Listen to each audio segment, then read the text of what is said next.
All right, this is the Blairing Out with Eric Blair show tonight, coming to you from Rasta Cowboy Records in beautiful downtown Tustin, California, with Orange County punk rock legend Rikk Agnew. How do you feel the LA punk scene differed than the Orange County punk scene? It's all a matter of logistics and all. Hollywood was more, people went to Hollywood to make it in entertainment, and it's all about it's a glamour, and it's glitter town and all that kind of stuff. So I feel like it was more of a trend and fad for those kids because most of them came from well-to-do industry families. There was a reason that they lived in Hollywood, went to those schools and everything. That was the industry they were in, basically. I think with Orange County, it was like, well, it's the whole surf skate thing, Before there was punks or anything like that, you had your surfers and everything and stuff. That's why surf punks were such a great band. It was perfect marriage between the two cultures, that they... Well, yeah, but look at them, man. They got the stuff on their nose and they got long hair and everything and stuff. They're not punks. It's like, no, you don't get it. The LA didn't get it at first. But then it was just like, no. Surfers were our predecessors to punks.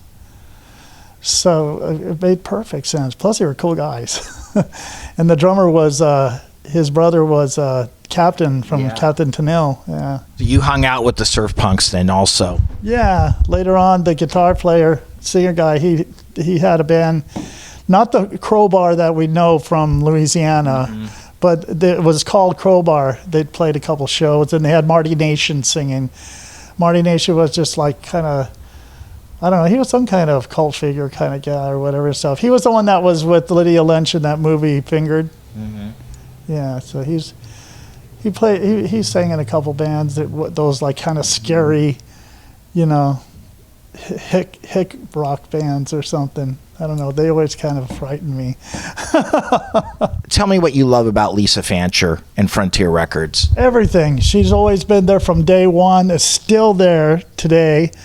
I mean, to me, she is the iconic independent record label owner and runner. I mean, she never, really went and subsidiarized with anybody besides.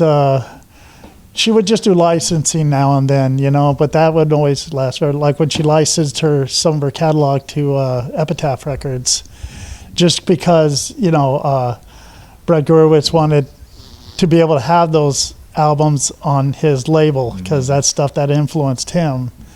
The Adolescence, Christian Death, Rikk Agnew All By Myself, TSOL, and Suicidal Tendencies.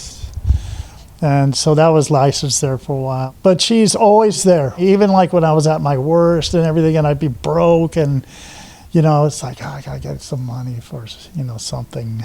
And she would never make a qualm about, like, fronting me money, royalty money and stuff. And up at Other Octave Records, I used to be in Buena Park. I used to go there a lot, all the time. John Lee, rest his soul, got assassinated right in his own store. His girlfriend found him there. It was his fault that I did all by myself because we're looking through the records and I saw this Alex Gibson record, which was a keyboard player for 45 Grave. He goes, yeah, he did everything on it except the drums.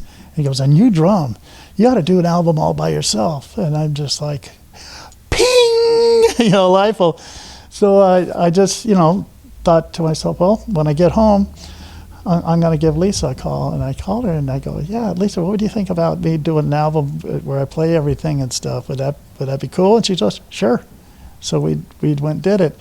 Anytime I've had ideas to do things and stuff, she's pretty much always, agreed to do things. When nobody else would, she would, and she'd believe in me and always has believed in me and my brothers. And she's a great gal. And her credibility is that she worked for Bomp Records with Craig Shaw and stuff back when, so she knew her shit and everything. And her and Posh Boy were kind of like the two labels back then. We were supposed to be on Posh, and Circle Jerks was supposed to be on Frontier. For some reason, they traded. And then Robbie Fields is still in touch with me to this day and will help me in any which way I need, as far as like publishing or the legals of it. He's really good at that, at publishings and the whole music business law part of it. Having them two on my side is, beautiful. You couldn't ask for any more. That's why the DIY factor in punk has always been really, really rich. It's always, it's our gift, man, to be able to do the DIY, because it's a lot of work and everything, but we're responsible, for any success or whatever. We can have our know what's going on, and do it our way, and if you do it right, you can get by. And that's all you need to get by. That's all I ever wanted out of music, was to be able to survive and put out things the way I'd like to put them out. And I've had to take side jobs and regular jobs or whatever. Lately, I've been able to survive just off of music. I've been about over 6, 7 bands, always busy, always rehearsing. Now always touring a lot, playing shows, but that's the life. That's living the dream. What was the mood of the adolescents during the recording of the Blue album at Perspective Sound Studios in Sun Valley? Once again, everybody was punk rock. Everybody wanted to be the Sex Pistols, you know what I mean, and just be anarchists, where it was stupid to be, because first thing they did, they get the studio and stuff, and then Tony finds this fire extinguisher, and then he points it at Frank, my brother Frank, and shoots him right in the face with it, and it was like that yellow chemical kind of stuff. It wasn't, I thought it was water. And Frank, I don't know, I think Frank never been quite totally the same since that happened, to be honest with you, because that chemical stuff in your face like that, and he passed out and everything, so that's how it started. We just went in there and just basically laid the tracks with Tom Wilson. He was amazing engineer. What we wanted to do basically was just, have what we sound like live, but, with the other tracks and stuff, like on Kids of the Black Hole, like the da-da-da-da-da, like I wanted to do a double octave thing, and so there's 3 notes. There's one here going da-da-da-da-da, another one, and I thought, add a high one, and that's what gave it that kind of feel and sound. So that was fun to experiment a little like that. It was working with Tom Wilson through most of it. The rest of the guys were just, drinking beers or not being there. And then Tony, when it came time to do his vocal tracks, he just started the tape, and he just went from first song to last song, one take, just one take. Just, that's it, Are you sure you don't want to just keep going? And his reason that he wanted to get it out of the way and over with, and in fact, pretty much before the tape was almost like, stopped from him doing Creatures, he was out the door because he didn't want to miss the Slits. He had really weird priorities, okay? Like that. We're making an album, dude. We're making an album, and all you care about is that you don't want to miss the Slits? Wow. Hey, that's what's important to him, I guess so. But I ain't being a team player, that's for sure. What did you think Mike Patton brought to the session as a producer? Absolutely nothing. I love Mike, don't get me wrong. We've always been like this, and we're always good at everything and stuff. The only reason that he was the producer, or stated as the producer, because he fell asleep behind the board most of the time, and he would be, okay, you hear his voice say, LA Girl, take 1. That's his, and then Tony goes, and he gets 10% of all royalties. It's like, dude, come on, man. I'm not doing this album unless he does. It would say Tony would always push his weight from the get-go. Once he found out that, like, people thought he was, whoa, like, this dude, this singer dude, and he just, he took the bull by the horn, just ran with it, didn't give a what any of us thought or what it was doing to us or anything. He just, called the shots, and it was like if he didn't get his way, nothing happened. You have many other stories, but I'd rather not even get into them, because then I'm going to want to go over there and beat his ass. Was he locked out during the mix down of his vocals? I don't think, he just wasn't even there. After he left, I went and saw the Slits. I think we we did it, we mixed the next day or something, or I forgot if any of us were even there, to be honest with you. Frank would remember more things like that. Him and Steve would, but it'd be kind of hard to ask Steve now unless you got a good medium. What did you love most about Steve Soto? What was there not to love about him? I mean, he was another one.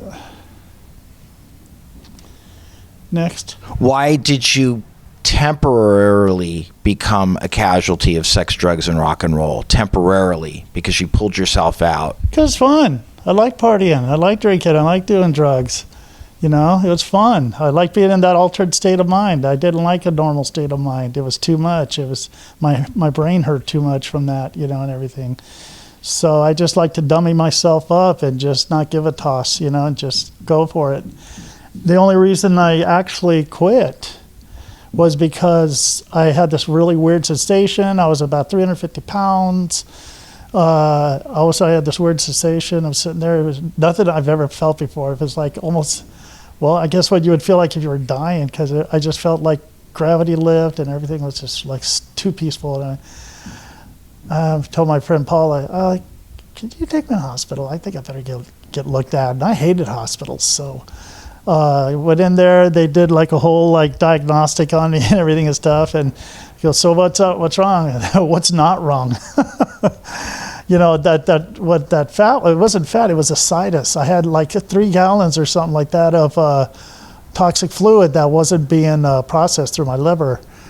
So, I probably drank more alcohol than half the state of Kentucky. They said I had ascites, I have cirrhosis, stage 4, I had kidney stones, I had enlarged spleen, enlarged liver, enlarged pancreas, you name it, gallstones, a whole bit. And I go, okay, so what happens? Where do we go from here?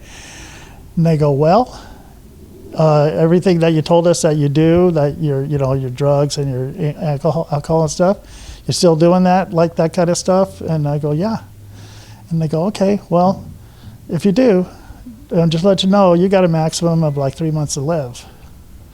And I was all, seriously? And they were, yeah, you're lucky you came in now, because if you wait a couple months, you're probably going to die. And there's no NA or AA that can make you quit, at least for me, make you quit that quick. It's like, I don't want to die. So I did everything I was basically supposed to get healthier and everything. And so, yeah, from that point, I haven't touched a drop of alcohol. I haven't even not even been near speed or anything, or coke or any of that kind of stuff. Heroin and downers and those opioids, never got along with. Never. I tried them. I would try, and all it did was make me feel like I was poisoned. So that wasn't a problem there. Good thing. The word is that you went cold turkey, which not too many people can do. Yeah, it was cold turkey, but it was an easy cold turkey because, like I said, it was like, I was feeling so horrible and then everything and stuff. It's like, yeah, I don't want to die. So with that on your mind, of course, you're not going to anymore. Although there are some people that even with all that information, they will still get high or still drink until they drop. And that's just like, I can't figure that out. I love myself too much. I love my friends and family too much, and I love her too much. OC Life. Was that song born out of anger, the lyrics? It was just about what I was experiencing through high school and through being in Orange County. Just being a punk or being whatever. Even before I was a punk, I was an oddball. I was into weird music, and I'd like dressing weird or whatever, or writing on my clothes and stuff like that. So it's just about, and it was to relate to all the other punks too and everything. Personally, I just never liked OC. It just, but before I moved to OC in '72. I lived in La Puente, and I loved it there. Even though I was in a gang, you had to be in a gang by the time you were in 4th grade. Otherwise, you're in trouble.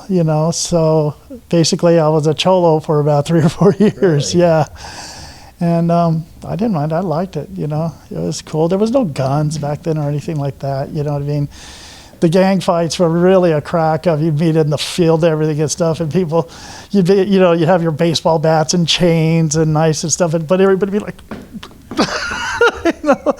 a couple of guys got shanked, and some guys got their head cracked open by a baseball bat or something, or, but nothing really, nobody died, nothing was that serious, but yeah, you still wore you had the jackets with the headbands, it was like, ASA, kind of funny to think of that. And then when we moved to Orange County, I couldn't stand it, man. I just didn't like the attitude, I didn't like the attitude of people there. Orange County is just like this, safe California home. It's all about just being normal and being sanitized. And they knock you down to stuff because they don't want to understand it, because it makes them feel uncomfortable. Mm-hmm. They're safe. They're in their safe place, My brother Frank, he loves safe. He loves safe places. He likes to be in the safety, and then there's nothing wrong with that. I mean, that's his prerogative, and everything and stuff. I've always liked the more dangerous of place, the better. The highlights of the All By Myself period for you? I did a couple shows as a Rikk Agnew All By Myself thing, had different people, in the band, but I only did maybe about 3 or 4 shows like that.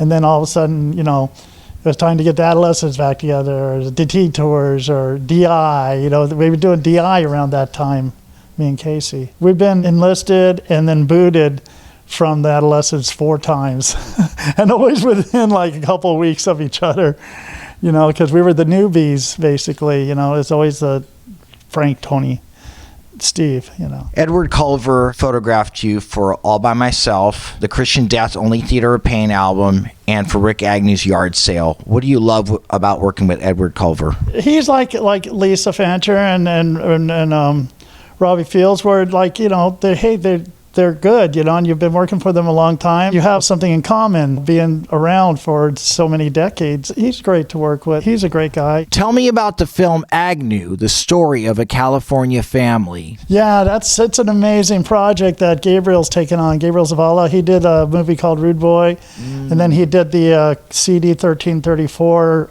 live thing at the Fonda Theater. That we put out. It was like a reunion of Christian Death proper of the first album, but Roz is dead, so we had Eva sing because she was, made sense. It's an actual movie. It's a docu movie, but it's like they have interviews in it. They interviewed everybody from my mom on down. He's going to be doing a lot of reenactments of back in the 80s of the adolescents, and Christian Death and DI and stuff, and the adolescents people he picked, amazing. The guy that he goes, just wait till you see the guy that we found out, or that we found, and everything. As soon as he walked in, I knew who it was. I just went like, oh my God, where the did you find this guy? That's me. And I met the guy, and he smiled at me and shook my hand, and his mannerisms, I'm just going like, dude, you know what? This is like looking in a mirror 30 years ago or something. It's bizarre. And they got a lot of people in the band that are really good, and he had them do a reading with the whole band there, and it was so weird the first time through. I mean, they all got the parts. Frank's being played by his youngest son, Joe, and watching them interact just for those first screenshots was like watching us back then. I mean, like Tony and the Rick in an argument over each other, like about things and everything. And then Frank would always be like, hey dude, it's okay, man. Come on, relax, chill out, and the hokey guy's like, yeah, come on, man. It's okay. Don't worry about it. And then the Casey guy would be over there saying something, just out of control, nothing pertaining to it, how he does. And it was amazing. It's amazing. So we have yet to find a Roz, so if anybody knows a Roz, somebody that would be a good Roz to play from back then. We got a James, we got a George. In fact, the guy that plays James, that's going to play James, he was trying out for Soto. It's like, no, that's not Soto. And then we got a Ned Culver even when we were doing the DI ones, and we got a Ned Culver. And it's crazy. The highlights of your life during Rikk Agnew's yard sale, emotional vomit. I enjoy every moment of life. I like life. I like being alive, even through the most horrible times and everything and stuff. I mean, all that's going to do is just make the good times even seem more sweet. The Rikk Agnew Band has a new album, fairly new, called Learn. What inspired the cover art for that? It is really intense. Because learn, about learning the hard lesson like I did, and stuff. And what those pictures are from is, I don't know if it's a guy or a girl or whatever and stuff, but you ever heard of crocodile? Crocodile's like a cheap substitute synthetic replacement for heroin, and it's made from, believe it or not,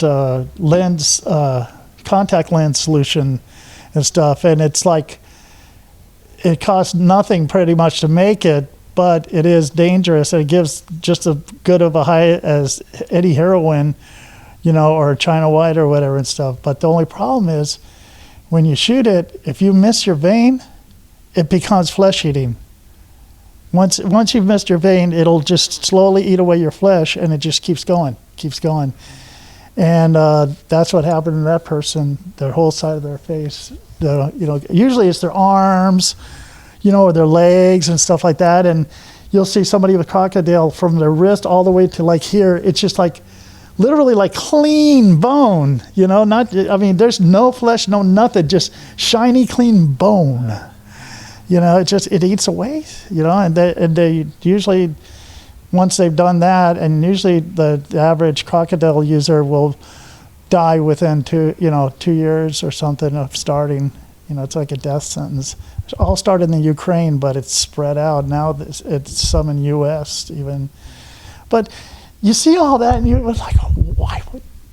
I don't know. People are strange the way they think. To me, it's like, no, I don't need to get that kind of high that bad. Mm-hmm. So that's what that is. And it's about learn, because the theme song for it is Learn.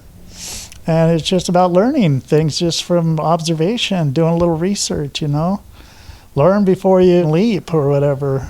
And that's what most of the songs in the album are. It's just about, lessons. Walk us through DI's 1985 Ancient Artifacts period. That's when a lot of Troy people hung out, later Troy people, because there was an apartment where Craig Smith and Dan Clark, these two punker dudes, had an apartment that was like literally a stone's throw from Troy. So a lot of kids would come from Troy and come party with us, a lot of the punk kids and everything. It was like Black Hole Part 3 or whatever, I mean, Casey and I, like when it was just the two of us, and we thought, well, we got to get, more people. So we decided just to get like some young kids, some fresh blood, and we got my brother Alfie and Bosco and John Knight. They were all from the same kind of group of people, and so then that was that DI. And we hung out a lot, partied together a lot. That's what I missed sometimes too about bands and stuff. You don't have that anymore. Everybody's got their own lives because you're older. You got your own lives. You got your own families. You got your own, work that you have to do. If that's the case. So.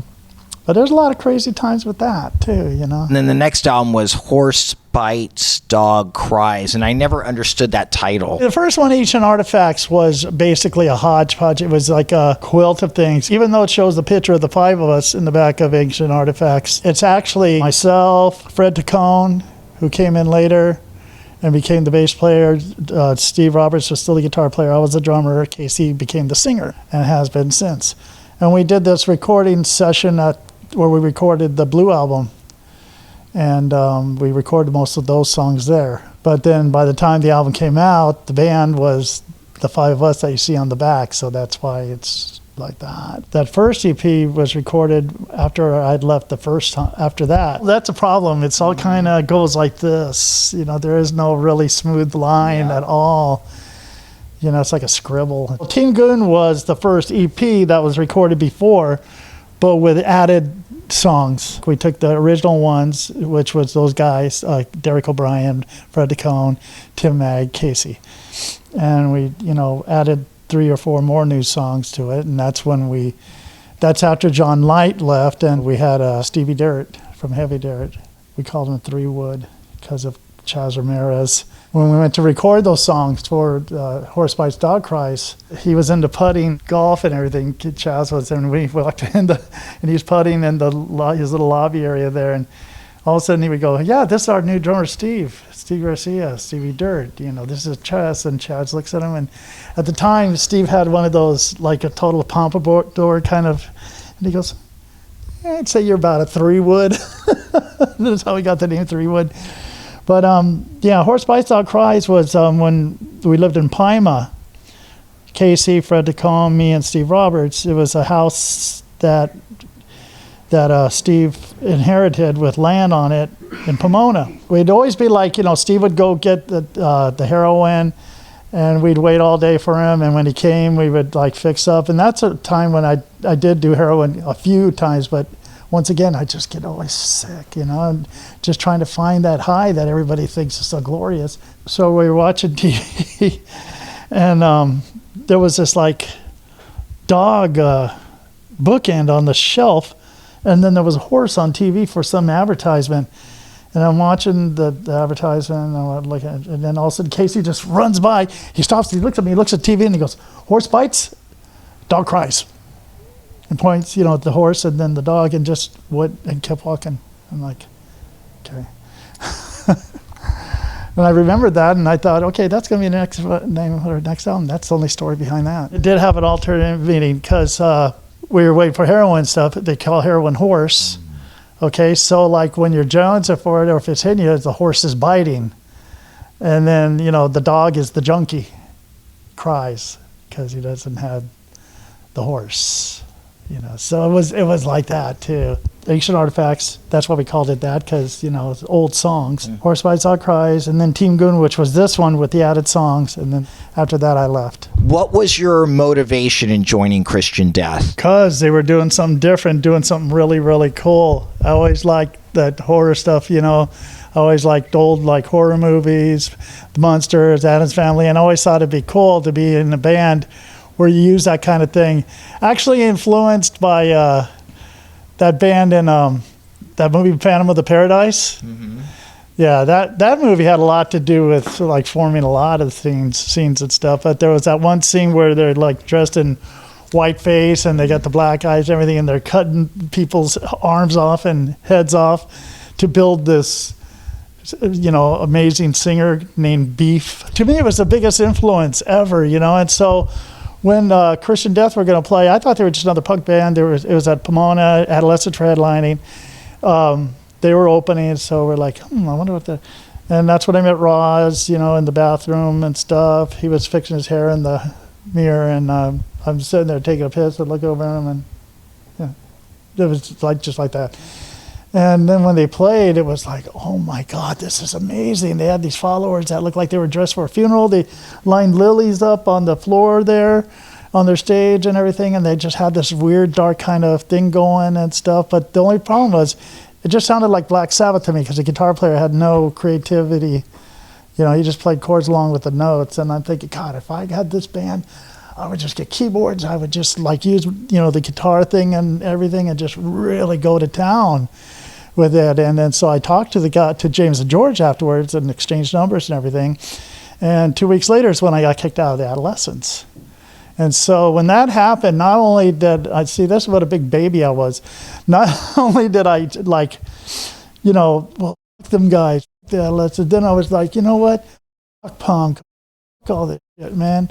I just really took just an anger. I had an anger issue with that whole thing. So I thought, perfect. We could join the Christian Death, and stuff. We grow our hair out long, and instead of being all brutal and stuff, we're going to be real fey, and just makeup and, clothes that are just like feminine almost, and just play slow kind of, magical kind of music and stuff like that. That'll show them. It's I just wanted to make, the band into something that everybody would hate, that would get the original reaction that punk used to get, because punk, I felt, was becoming accepted to a point where it wasn't challenged anymore. What was Roz Williams' vision for Christian Death when you joined the band? He never really had a vision. He was just Roz. He was always, just Roz. I mean, really hardly ever talked. How did you guys collaborate on the songs together? We would write the music. He'd hardly ever come to a rehearsal. It was just the three of us, me, George, and James, and we'd write songs, work on songs and everything and stuff, and did a lot of acid then. That's how we came up with a lot of the songs. And we recorded the album on acid as well. There was a couple times before we recorded the album where he'd come over or before a show and rehearse. And what he would do is he would just sit on like a stool or something, and he'd have his book out and his hair, and he'd light a cigarette, and we'd start playing the music, and he would just have his book of lyrics, and he would just kind of smoke and just finger through them. He wouldn't sing nothing. That was a rehearsal. But once he hit the stage, or once we went to the studio and stuff, boom, he was there. And he projected a charisma that was unlike anybody. He'd just stand there in this wedding dress, not even move, and everybody. I mean, we could have been doing triple somersaults over each other in back of him and stuff, and people still be there. Just like with Tony, it was never a collaboration, like, getting together and sitting there and putting songs together. The only person I ever really did that with back in those days was Steve Soto, when we did the Balboa Fun Zone. Otherwise, it was just like we wrote the music, singer writes words to it, and that's that. Did you learn anything about yourself during your time in Christian Death? That I definitely had a very, very dark side. Do you mean, like what? Learn? Well, were you more at peace with yourself during the time you were in Christian Death? Oh, no. Those are very, very scary times. It's just because it was dark and it was dabbling, and that which shouldn't really be dabbled with unless you know what you're doing. Mm-hmm.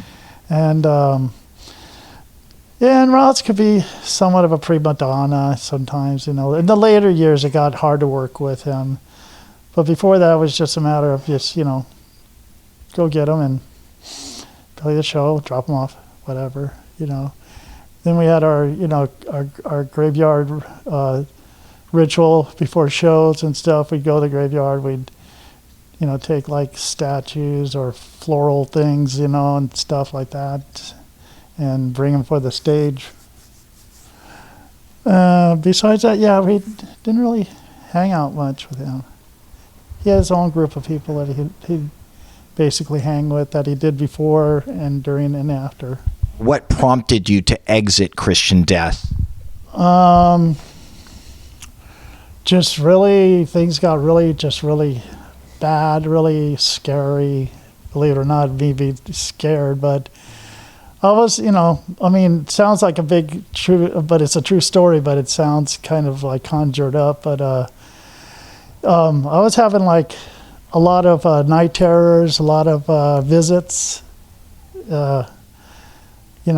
from forces that did not feel good whatsoever. It basically scared the shit out of me to a point where it was just like, I can't do this anymore. I didn't become Christian or nothing or get all like that, but it was just like, and then also because he had a boyfriend named Ron at the time, Ron Nathy, and they were like really heavily into doing heroin and stuff, and we were supposed to do a U.S. tour, and they were talking about how they were going to, bring an ounce of heroin with them and all this stuff, and I'd never been on a tour yet, and I was thinking the old nightmare of the Smokey and the Bandit nightmare, that we were going to be driving somewhere at be at a truck stop and have, truckers or whatever and stuff look at these guys and go like, okay, because they didn't care who saw them or how they were acting and stuff like that. I just pictured them, running in, holding hands, dressed all baked up and everything like that and just being whatever, and then getting the attention of the local authorities, and then them searching the bus, finding the heroin, and locking up and throwing away the key. That's my imagination to it, but you've never been out, you don't know. So I just pictured that, and I had a meltdown, just quit. The Blairing Out Show.